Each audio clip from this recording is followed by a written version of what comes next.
Questions. We all have them. I'm going to open this one like a TED Talk. Questions. We all have them. What is your favorite color? Why is the sky? And most importantly, who's the best host on this show? Oh boy. Oh no, what did I do? Yeah, you just put out a dangerous question to the world that I don't think either of us has, like, both of our imposter syndrome is not ready to handle the answer to it. I know the answer immediately. See, the thing is, I think I know the answer too. No, the answer is Al. See, I'm bringing in the third party. Al the space potato, our unofficial mascot. If we call it the mascot, I think it's official. I don't think you get more official than the host calling it. What if our first piece of merch is like a plushie of Al the space potato? Is that allowed? Are we allowed to do that? It can't be copyrighted, right? Okay, it's either going to be that, or if we can find the line to this is the dream merch in my mind. Okay. Because I have been wanting for years to make a Tristan bobblehead. Oh, okay. And a host bobblehead with like two like on a stand with like the pyramid or something like that. Yeah, that would be fun. That's fun. Now I thought of another idea. What if we take our two favorite catchphrases, which are "Ruin Me, History Daddy" and "Words Are Thought Fossils," and we take the original audio of us saying those, and we turn that into NFTs, everyone's favorite thing, NFTs. Yeah, I think there's a bright future for those. Bright future. This is one of those things where, like, people are going to think, wow, you must have recorded this way in advance to be still mentioning NFTs. I hope that's what people think. You know what I mean? I hope that people are like, wow, a joke about NFTs? That's so, 2 months ago or whatever. Like, I hope they don't know that we are recording this on the hilarious day when, like, the crypto market, which was an absolute joke the entire time, is just completely collapsing. Itself. It's a delight. All my apes gone. Yeah. All my apes gone. Oh, well. But it's probably not aliens. Hey, folks, this is a podcast. It's probably not aliens. It's a podcast where we debunk ancient aliens, ancient astronauts, and pseudo-history, pseudo-archaeology. Yeah. But today we're not doing that. Well, I guess my introduction is still the same, right? I'm Scott. I know nothing. I didn't really research any of these questions we're about to answer. I'm Tristan, and I also know nothing. So this is an all-know-nothing episode, which is different from the Anunnaki one where we both knew something. So it's going to be it's going to be the anti-Anunnaki video. It's the know nothing special. We asked you last week with just a couple days to prepare to send us questions over at probsnotaliens.com.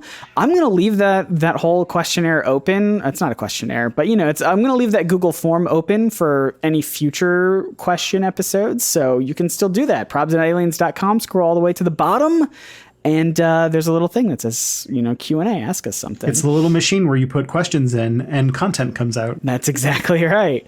And with only a couple days notice, you all sent in a good amount of questions. 1 second. I think my cats are acting up. Meow. Hold on 1 second. Anybody listening to the podcast right now, Scott's gone. Chaos reigns. Chaos reigns! What happened? Nothing. Oh, okay. Am I going to hear something in the edit? No. Just put it in the podcast without listening to it. And then we'll just go from there. Okay. Sounds good. I trust you. I think we should start with this question from Aiden. Start at the very beginning. Aiden asks, how did you two both get in contact with each other? Have you guys ever met up in person or plan to in the future?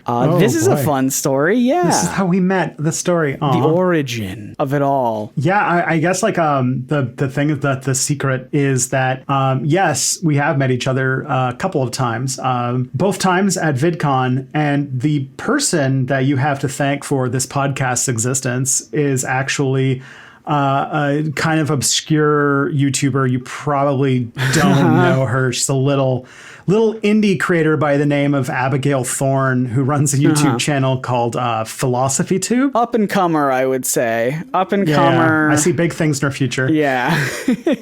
Yeah, no. Me and Abigail have worked on some videos in the past on each other's channels. And so we were a little bit acquainted with one another.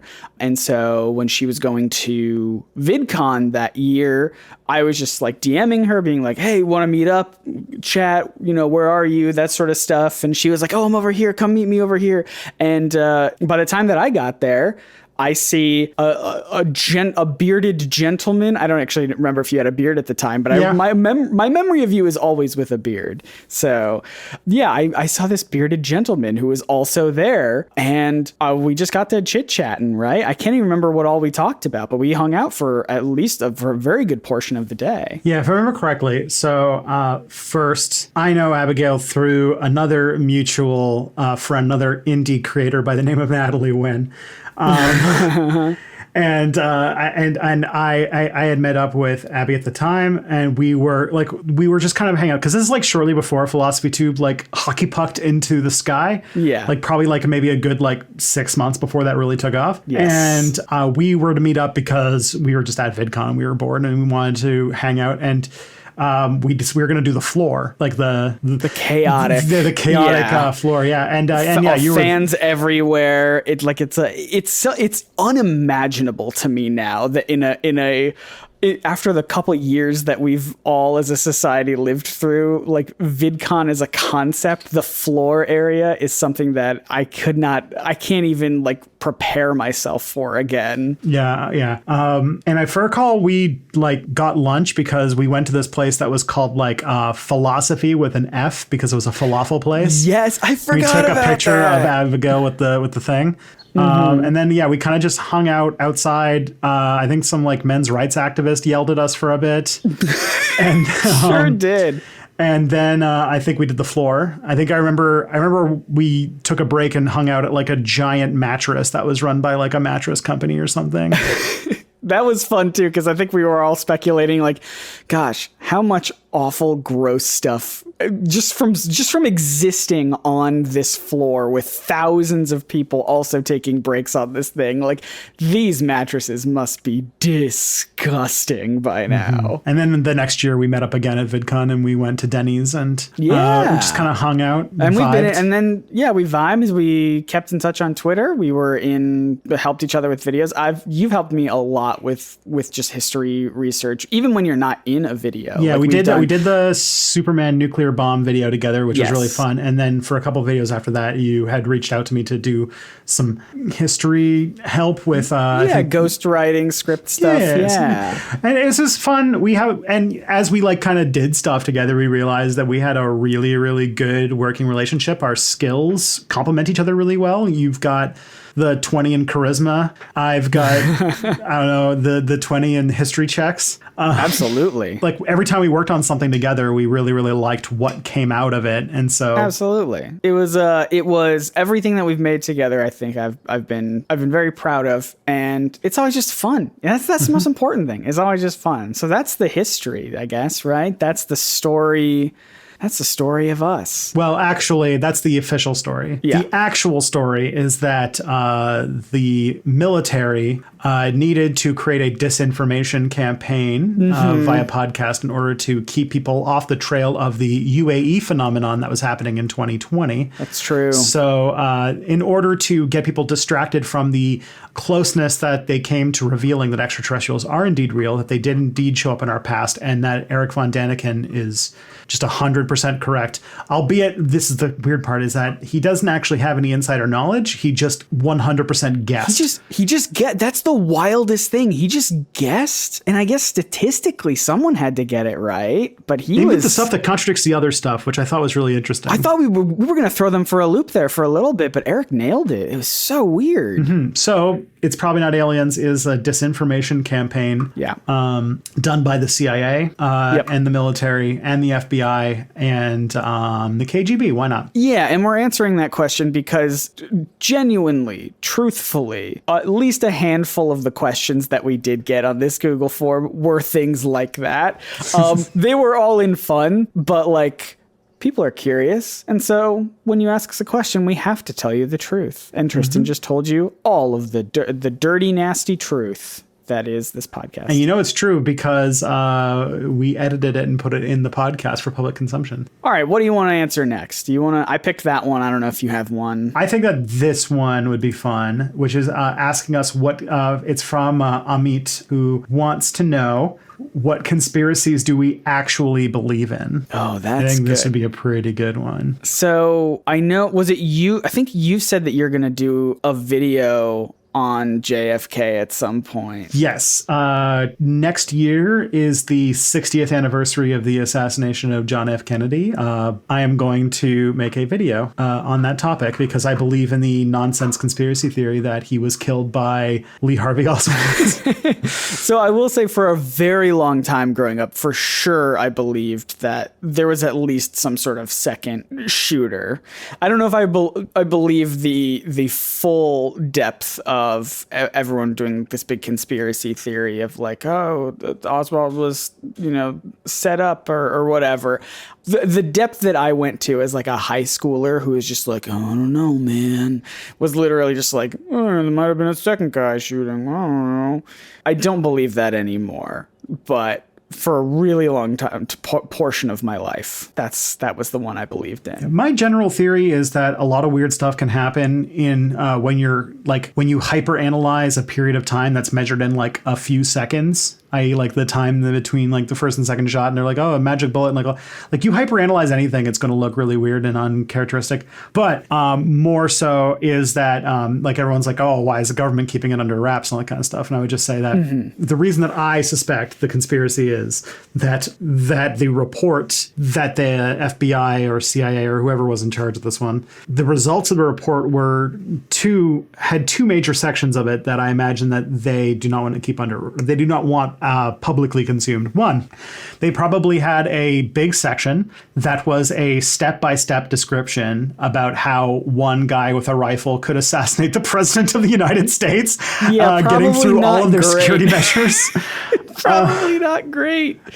The second is that Lee Harvey Oswald had some contacts with Cuba, and probably to figure out whether or not the Cubans orchestrated this attack, they probably had to collect a bunch of reports and intelligence from spies, U.S. spies that were located in Cuba, which means that it was probably laden with stuff that, if was made public, the Cubans even today could probably use to root back to sort of the intelligence operation that the U.S. has going on in Cuba right now. That would be my guesses for those two things. But that feels like a cop out. Like that's like asking my greatest weakness. My greatest weakness is that I care too much and that I work too hard. Right. Yeah. Actual conspiracy theories that I believe in. I don't. Okay. So like conspiracy theories as you like think of them, where like I hold this conclusion that sort of is self-referentially true and that nothing can really convince me to change it. There's not a lot. There are things that people consider conspiracy theories.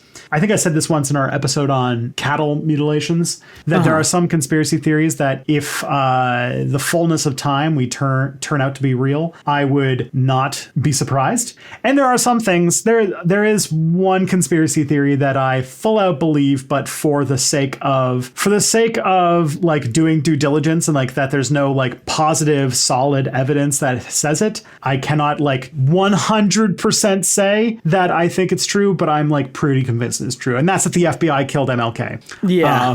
That one is probably the closest. But I have some other ones, which is, this is going to make me sound like the worst. And like, trust me, these are not things that I like legitimately believe, but I like wouldn't be surprised.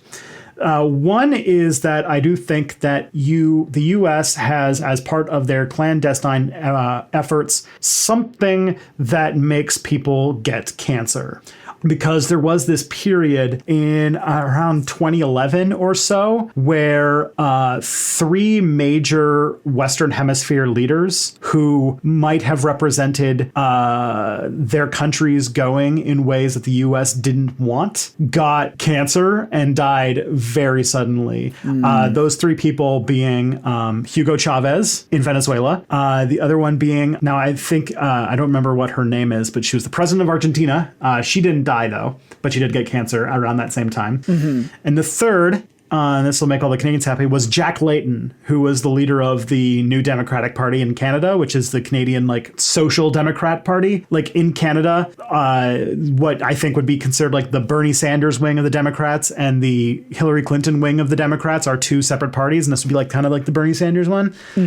He looked like he might have been in striking distance of winning an election in 2011, and then he got prostate cancer and died shortly after the election. And he sort of got prostate cancer, recovered, ran for office, then his cancer came back and he died like later that same year. And the Conservatives won the election instead. But I like that seemed like the reason why I believe this is like it seems to me that first of all the US invests so much money in military research and all that kind of stuff that if they had some sort of substance that if they could get somebody to give it to them would give them a high chance of getting a cancer that doesn't look weird. That seems like a thing that the US would develop and would use on basically every major left-wing leader in the world. Look, man, we already got it. It's these dang phones everyone's carrying around. It's giving us cancer all the time, you know, radio waves and to satellites and 5G. You're looking for it. Look in your pocket is what I say. Yeah, it's that's like the closest one to like one that I actually believe, or that I would actually come close to believing,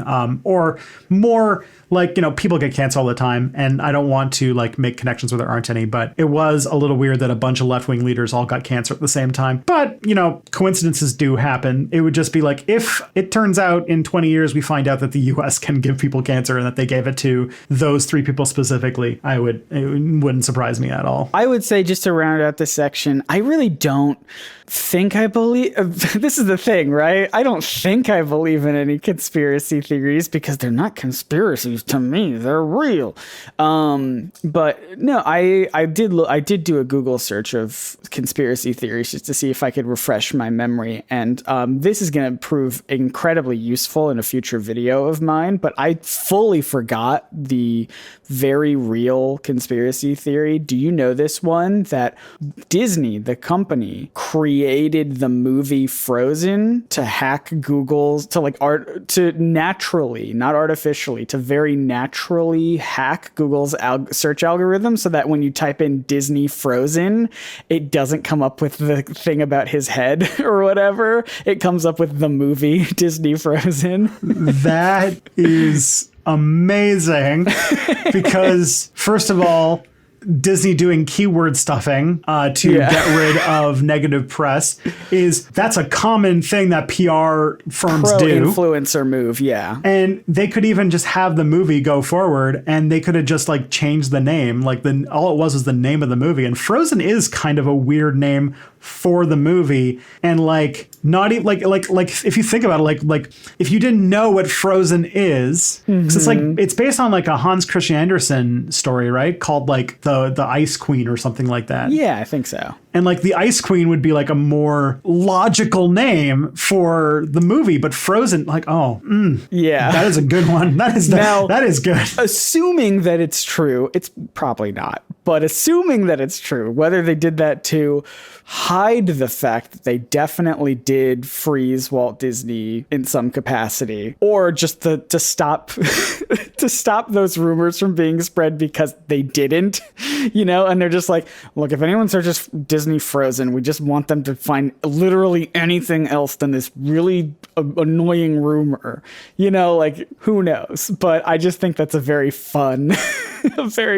conspiracy if it's true. Yeah, that's a good one. I like that. I've done so much research over the past month about how Google's algorithm works, so I can tell you that this is almost certainly not true. I don't think it would work the way that people would want, but I don't know. Anything's possible. Anything's possible. What I think is interesting on that last point though is that it's interesting because like I read this article about how Google's ubiquity is almost making it useless as a search engine because everybody designs their websites specifically for the purpose of ranking on Google. Like they do so much, like as I was mentioning, keyword stuffing and like all these various things. And everybody, like there are like an entire class of people who do search engine optimization is what it's called, where they study Google's algorithm and they study its changes and its evolution specifically to change the design of websites to rank higher. And so that the results of many searches are just who best optimized their site and not necessarily what's the best result. And in a way, Google being the default search engine resulted in Google itself becoming less useful as a search engine. Yeah, and well, that's the other thing that too. Not to get, I feel like we're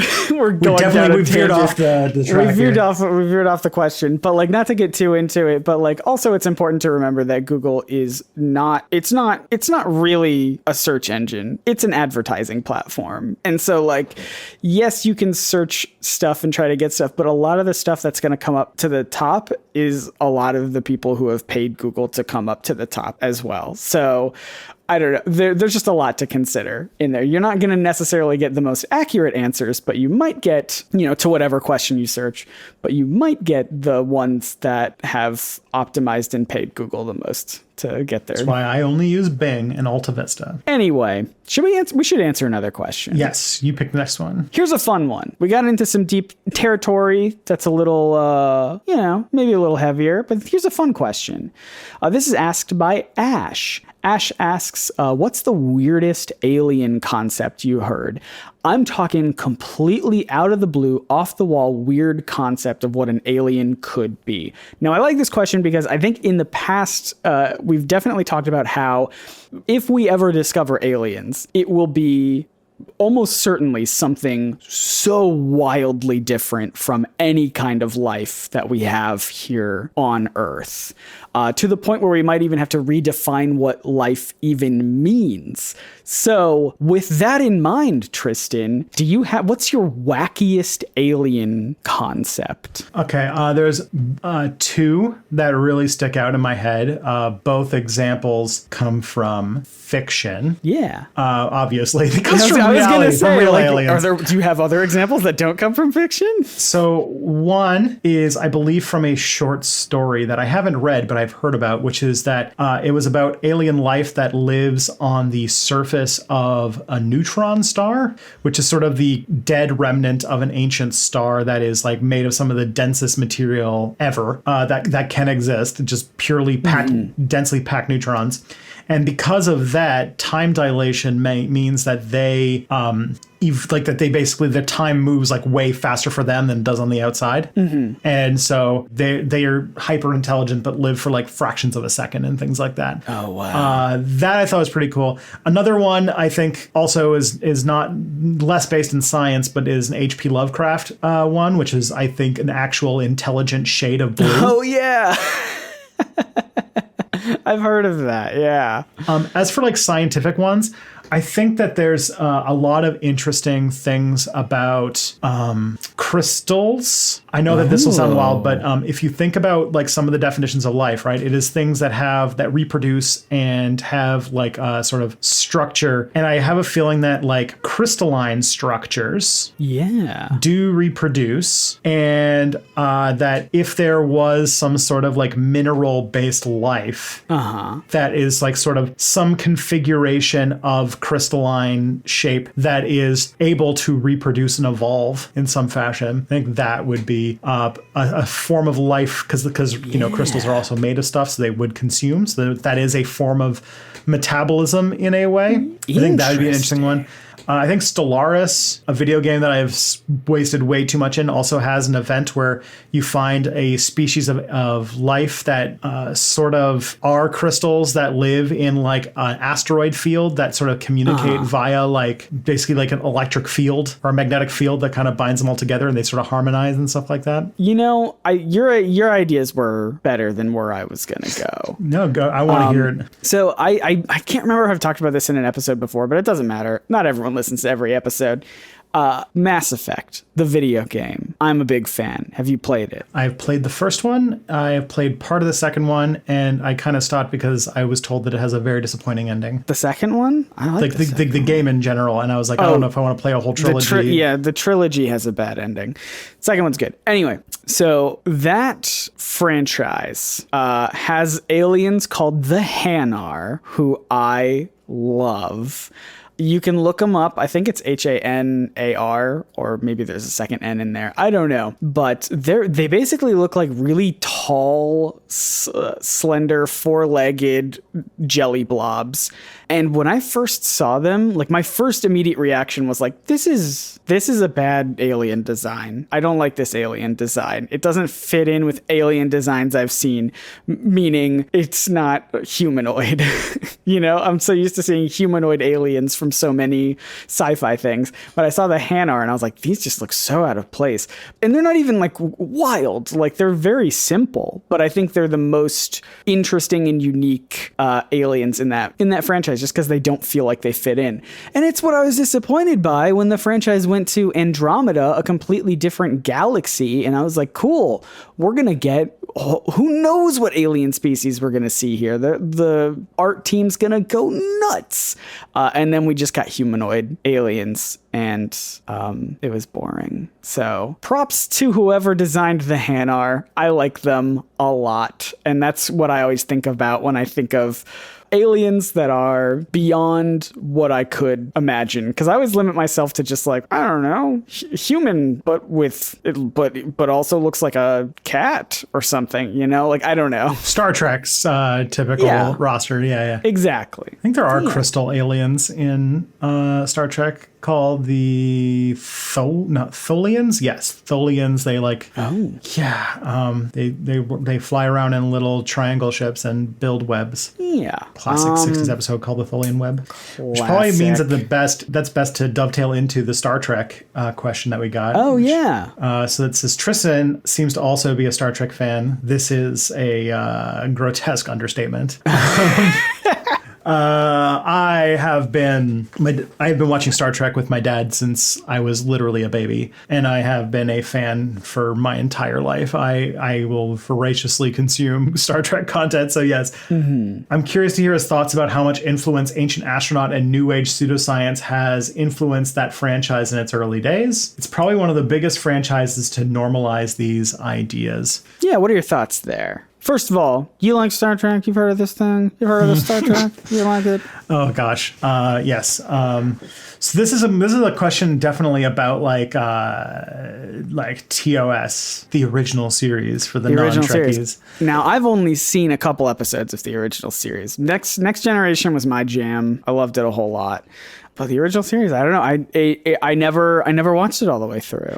So the show, there is several episodes, some that are very ridiculous that have ancient aliens concepts in them. Like the ones that come to mind is that there's one where they meet the Greek gods. Oh yeah, that fits in. Ancient Astronaut, very much. All the gods are basically aliens in Ancient Astronaut theory. They also have one that they go to another planet and find people fighting this war that's been like destroying them for like, you know, centuries, and then they find out that it's like it was like the descendants of some Americans and some Soviets that they like brought over, and like they're like they find like this ancient thing that's like the American flag and like all this kind of stuff. It's wow. That's a wild episode. And then trying to remember if there's also an episode called Assignment Earth, which recently became relevant because they brought it back to explain a character in Star Trek Picard in the most recent season that aired, which is that they had like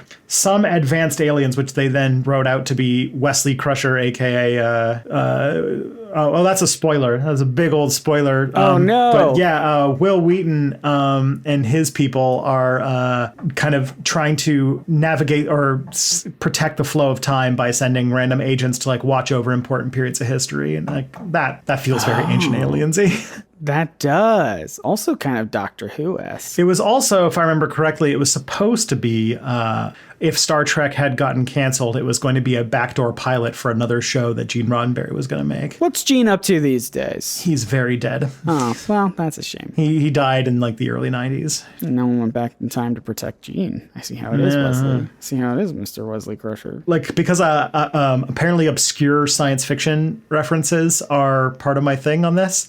After Gene Roddenberry died, he had like a few like, random speculative, like sometimes like things written on the back of a napkin, like, hey, this might be a cool idea for a show that he's like had around. And they adapted a few of them into science fiction series that were very ungood. One was called Earth Final Conflict, which was about aliens arriving on Earth called the Talons, who I met one of the actors who played the head Talon. Oh. She was very, very patient because I was like 13 and I asked her like a million questions. But she had a panel and I was the only person who asked any questions. It was very sad. Oh, that is really sad, actually. Yeah.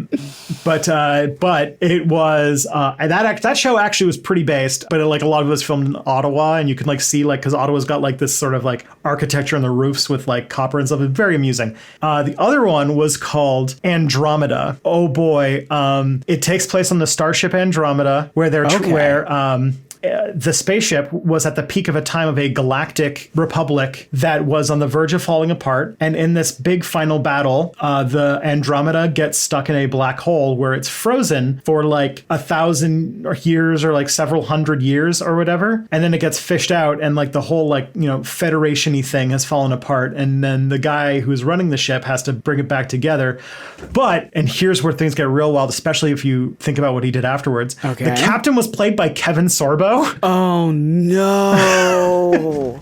Oh no. Right-wing Hercules. Right-wing Hercules himself played like a kind of like captain figure, and it was just like I refuse to take him seriously. But yeah. So yeah, I mean like Gene Roddenberry definitely had he definitely took influence from the New Age movement. And definitely like he didn't like necessarily believe that stuff, but he definitely like you can't unwrite that Star Trek did normalize some of these ideas. Like if you we talked about how like Von Daniken wrote his books, although Von Daniken's book came out while Star Trek was airing, so there's that. Right. But Von Daniken wrote his books, and that we talked about how like Ancient Aliens have become like a staple in the science fiction genre.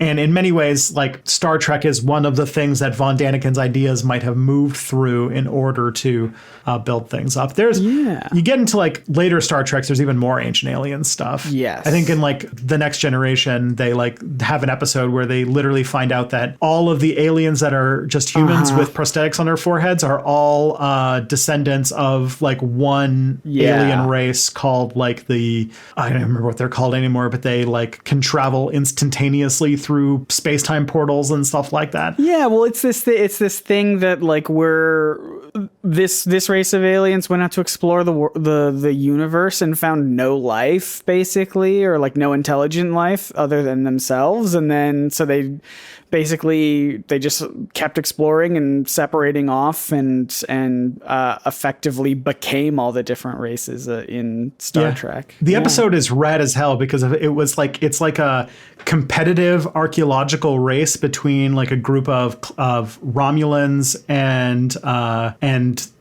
Picard, and I'm trying to remember who the third one, I think Cardassians, and like they're all like trying to like out jive each other to get to the thing, and then they find out that the secret was the friends they made along the way, and like everyone except for Picard's like super disappointed. Oh, and then they also have this big moral question, and I love this about Star Trek, but they have this big moral question of like, okay, we have this information now that basically we're all related. We know how our different species were created, like all of the species in the galaxy. We know this now, and we have evidence of it, but we can't, if we share it with everyone, it's going to ruin all religions and all beliefs across the universe. So I feel like this one's between us, gang. This one's just you and me know this one. Also reminds me of another great episode that kind of fits into this too, which is, by the way, this is like one of the most unhinged Star Trek episodes ever, and I cannot tell whether I love or hate this episode deeply. It's an episode of Voyager where they come across this species of reptilian humanoids and discover through like reverse engineering their DNA and stuff like that they were basically like a species of hadrosaur on Earth during dinosaur times that left before the dinosaur apocalypse. Oh, yeah. And they traveled to the other side of the galaxy and spent felt set their society, but the theory that they did this, they left from Earth, is like a fringe theory, and it becomes this whole episode about creationism versus evolution, and like oh man, it's Voyager is very hit or very miss, but its misses are at least interesting, I would say. There's never a boring episode of the show. I feel like we got to do an episode that's like a grab bag of Star Trek Ancient Aliens sort of crossover stuff. I think just the amount that you could talk about it, and the fact that my homework would be watching an actually interesting show instead of Ancient Aliens. Oh man, that would be good. Next podcast project we do. I mean, it sounds like you've seen a good amount of Star Trek, but it's just me talking at you about Star Trek for hours.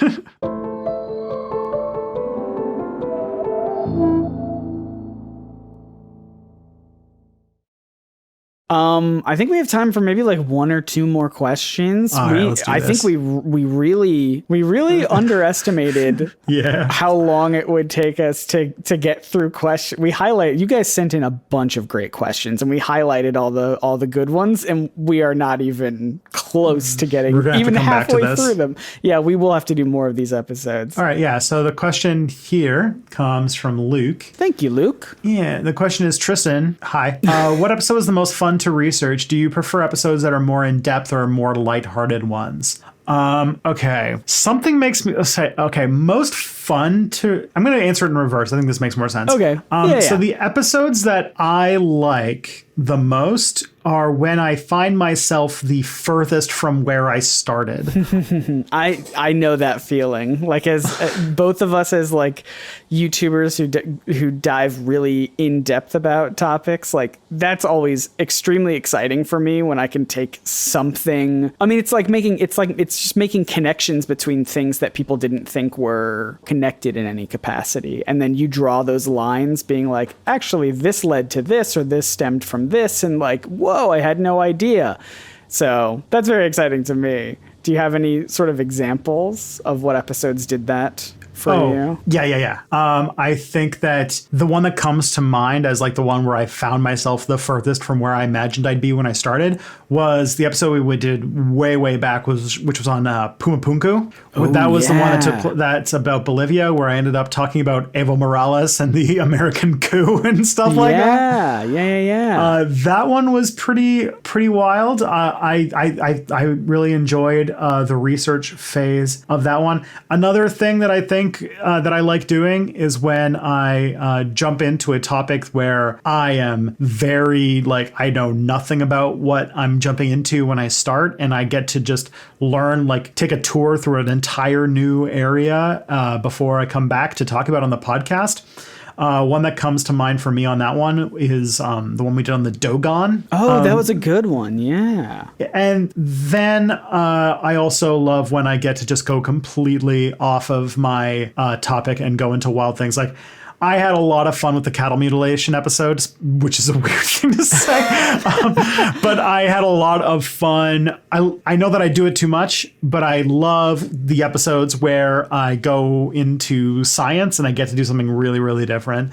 And of course, the ones where I come back with where I find I get a very good joy when I'm doing research and I come back with a topic where I'm like, it's about something that's big and important, and I am like, I have there's a good story here, and that always makes me happy. Like when I it's the Akhenaten one, that comes. I was gonna say, I can. That was my example too. Like I can fully jump off of that. I think probably one of my favorite episodes. I don't want to label any one as my favorite, but King Akhenaten I liked a lot because it was a story about a figure pretty much from the time that they came to power to their death, and then after that, and learning that entire story and how people have taken, the things that happen after, the erasing from history as they were trying to hide aliens. But it's no, there's actually a lot of political and religious sort of things at play here. That sort of stuff was really interesting. And yeah, I think, we both know this, storytelling is a big part of what makes anything interesting. Humans are huge storytellers. We tell stories all the time. even about mundane things. Like anytime I talk to anyone new, it's just like, oh, how was your day? Like I'm asking for them to tell me a story, So I think those sorts of things, and of course the Eric Von Daniken episodes go along with that as well. Learning the story of these very specific individual people, I think are very fun. I like those a lot. I like when I like the topics where I move as fast as possible away from like the point by point debunking, and I get to tell something cool. Like I recently re-listened to because I was making the YouTube video of the cranial deformation one, and I was like, body modification, that's a thing. Like that's a thing that we've been doing forever, and we've made it abnormal, but it's like a super normal thing that like everyone's been doing. Yeah, and we still do it. Yeah. And it's like, so yeah, and like those kinds of things where it's like talking about something that kind of plays into our like kind of like assumptions about the world, or assumptions about what is foreign or what is normal, and really get to jump off things. Absolutely. I also just love when we have guests. Oh, the guests are the best. Yeah. I've gotten to meet and talk with so many cool folks. Mostly all the guests that you've invited, except for maybe Dale and Kevin. Those might be the two that I've invited, but I think everyone else was your friend. So thank you for letting me meet some cool folks along the way and introduce our listeners to some cool folks. I got so many more people that I want to bring on. Excellent. We have so many more questions. You guys sent in so many good questions. We are not going to get to all of them. We will have to do a follow-up, but I do want to end with a really big question. I think it's a big question. I think it's an important question. And I think it's one that maybe people have on their minds, but might not be comfortable asking or something. I don't know. Maybe I'm reading too much into it. This comes from Tommy. Tommy asks, how's your sex life? Sorry, I don't know why that just like was like I just figured like, hey, how's your sex life? You're my favorite customer. Hi, doggy. It did not hit it. Oh boy, that's Johnny, isn't it? Is it John? Yeah, it's another movie fact I got wrong. There we go. I can't believe it. I was following you too because it's Tommy Wiseau is the main, is the real person's name. Yeah. Anyway, if you don't know The Room, then you will not understand the last 30 seconds of this podcast. This question comes from Tommy. Maybe Wiseau. We don't know. Do it in the Wiseau voice now. You've kind of you walked yourself into that one. All right. I do not do a good Tommy Wiseau voice. But presumably Tommy Wiseau asks, do you...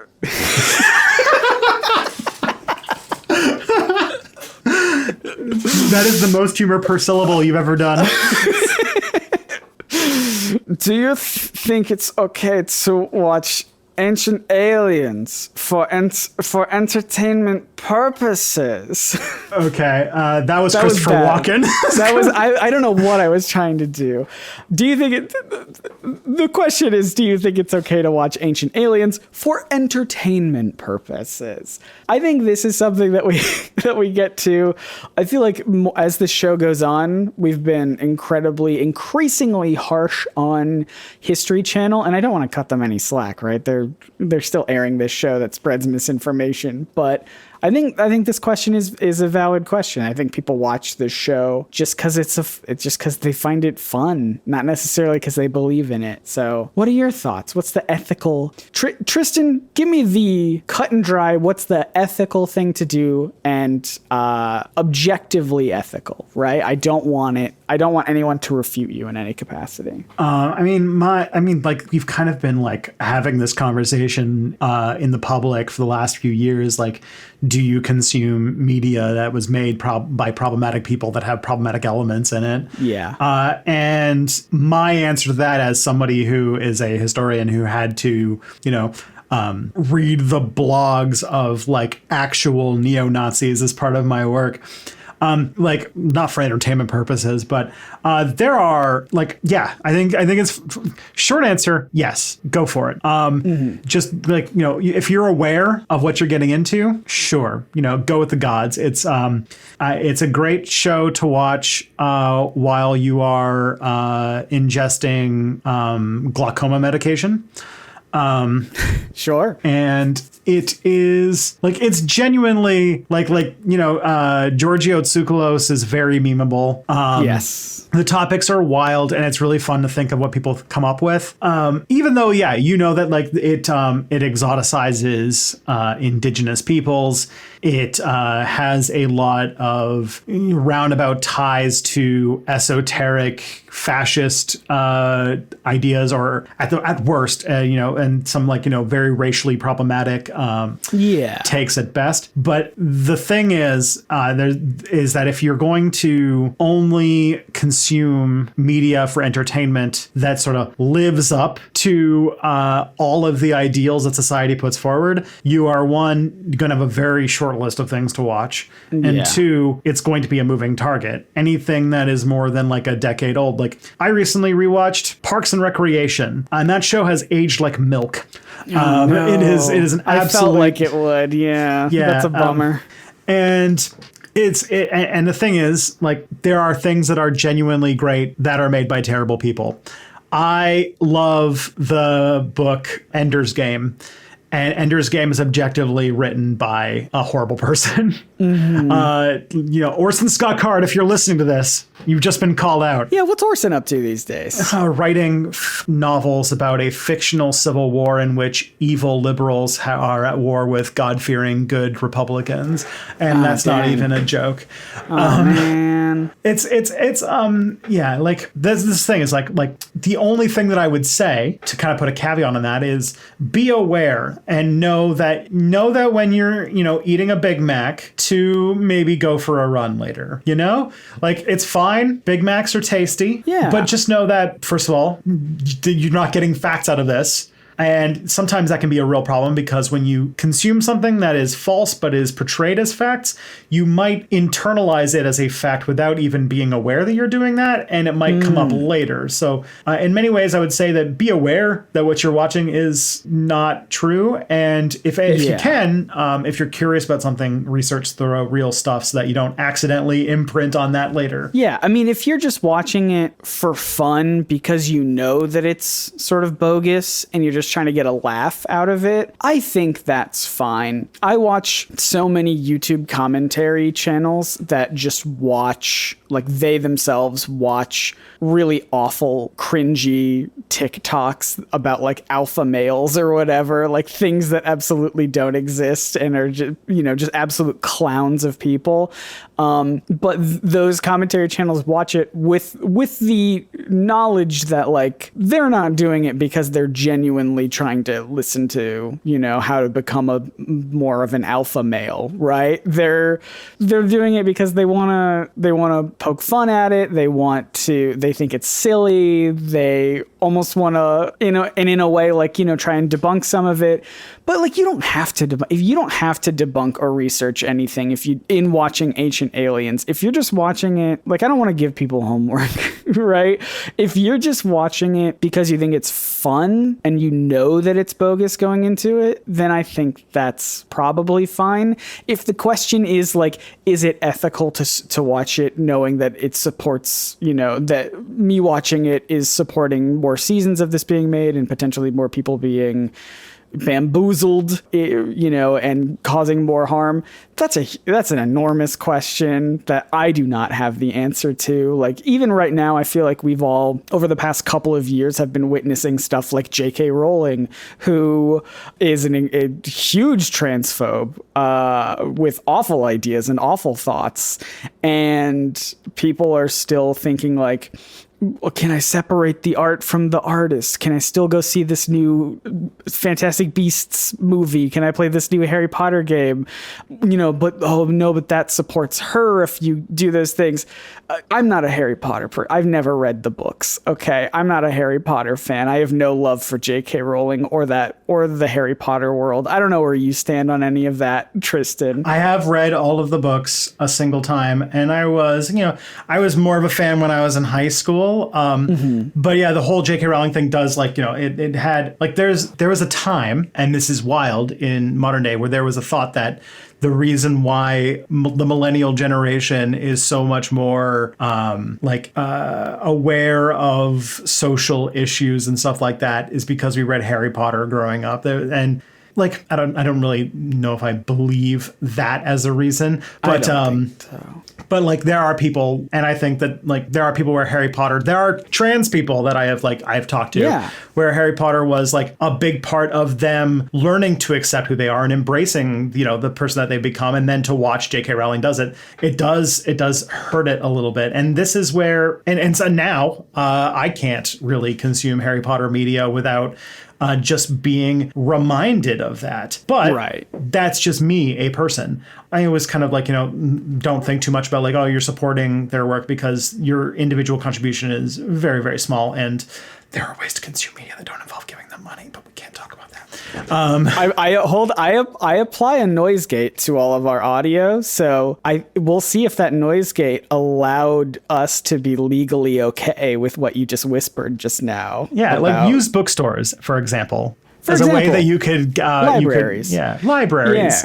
Yeah, plenty of ways that you can consume media that don't involve giving money to the person who made them. Yeah, look, I can't pretend I've like researched every side of this every angle of this sort of big enormous question, because like I agree, like I don't necessarily believe in the power of like quote unquote voting with your wallet necessarily, just because I feel like I don't think individual contributions help too much with that. But again, that's just my own personal thought. I'm certainly not going to see any Harry Potter movies because the new ones are boring anyway. They're terrible. I watched the one that came out before this newest one is absolute garbage. I don't know why anyone would want to watch any more Harry Potter stuff. But again, I'm not a Harry Potter fan. It's so easy for me to give up Harry Potter because I never had it. You know, it's easy for me to give up on something that I didn't ever care about really. Mm-hmm. And I don't mean to turn this into specifically a Harry Potter thing. That's steering way far away from the question. It's a good example for what we're talking about. Because it's the same kind of question but it's being applied in one that a lot more people are talking about. Yeah. And so like Tommy Wiseau, to answer your question, do Tristan and I specifically think that it's okay to watch Ancient Aliens for entertainment purposes? The question is not how's the most ethical way to consume this show, if any. I personally think as long as you know what you're getting yourself into and you know that they're a bunch of hucksters and it can get into some really racist territory and some just lies, just straight up lies. If you're just watching it for a goof and a gaff, I think you're fine. I don't think any one person watching it on History Channel is the reason why the show keeps going. No, but do keep your eyes open for good content, and just know that I always suspect that in 100 years, our current society is going to look monstrous because we eat meat, like we consume animal flesh. And I'm not even a vegan right now. That's just like I think that in 100 years, we're gonna look back on this time and just think like, holy crap, I can't believe we did that.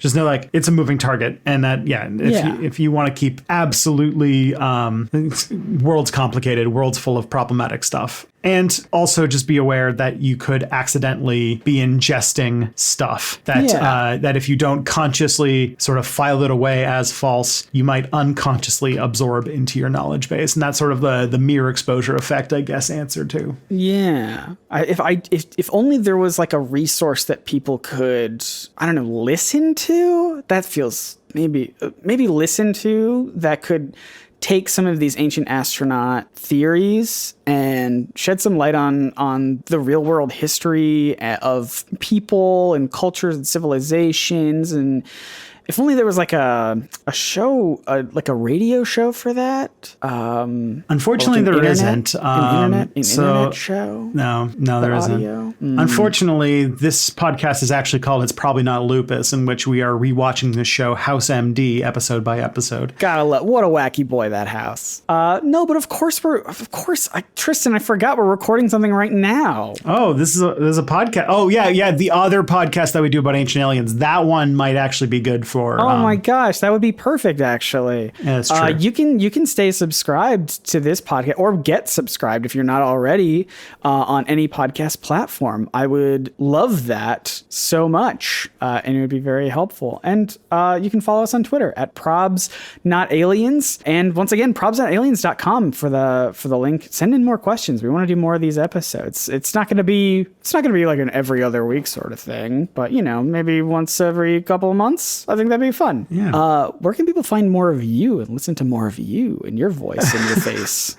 I do have a YouTube channel called Step Back. My latest video is on the Oklahoma City bombing, and I'm working right now on a video on Russia and Vladimir Putin and all that kind of fun, upbeat stuff. So you can find all that at stepbackhistory.com. How about you, Scott?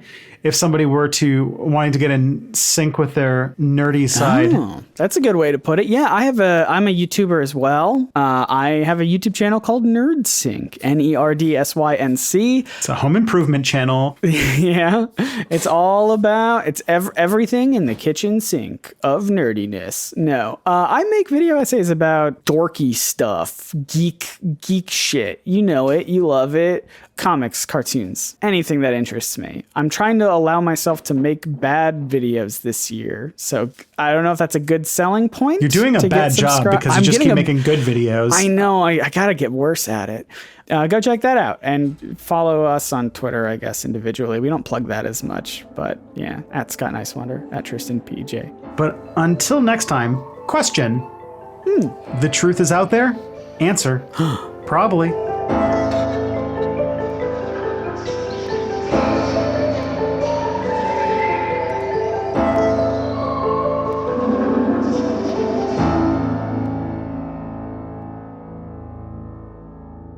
That was good. What's the daily double? Good. What's the daily double? Good. What's the daily double? Good. What's the daily double? Good. What's the daily double? Good. What's the daily double? Good.